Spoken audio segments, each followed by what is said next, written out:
Le drame s'est déroulé vers 16h30. À ce moment-là, le manège tourne sur lui-même et monte légèrement. Les nacelles s'élèvent avec un élément de décor au-dessus des papillons. Sur cette vidéo tournée à Lyon l'an dernier, le manège dans son fonctionnement normal. Pour une raison encore inconnue, hier, tout s'effondre d'un coup.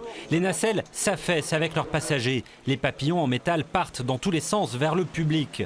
Tout en haut, une boule métallique se détache. D'importants moyens sont alors déployés, avec notamment un hélicoptère. Les blessés et les personnes sous le choc sont pris en charge.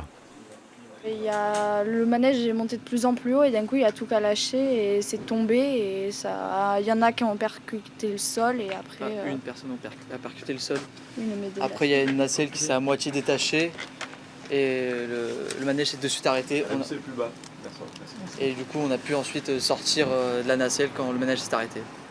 J'ai eu peur surtout parce qu'on n'est pas habitué à ça. Et après je sais qu'il y a un homme qui a été gravement blessé et qui est mort aussi. Du coup j'ai un peu pris peur, je tremblais un peu mais après ça allait un peu mieux.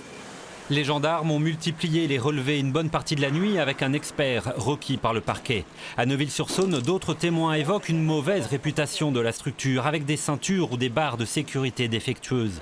Une amie d'une victime qui était à bord hier décrit un manège hors de contrôle. Elle a entendu des grassements comme si le manège il allait de haut en bas mais sans le faire exprès. Là elles se sont dit que ça faisait aussi partie du tour. Et après le manège il a frotté par terre. Enfin son jean il est déchiré parce que ça a frotté par terre. Après, c'est retourné le manège en l'air et après, ça les a projetés sur la route. Les forains avaient l'habitude de venir chaque année au même endroit. Ces manèges sont contrôlés une fois par an par un organisme avec un certificat de conformité.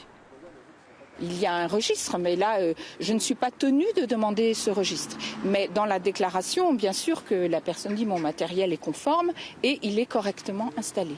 La fête foraine a été fermée par la mairie. Une information judiciaire va être ouverte et l'exploitant du manège est toujours en garde à vue.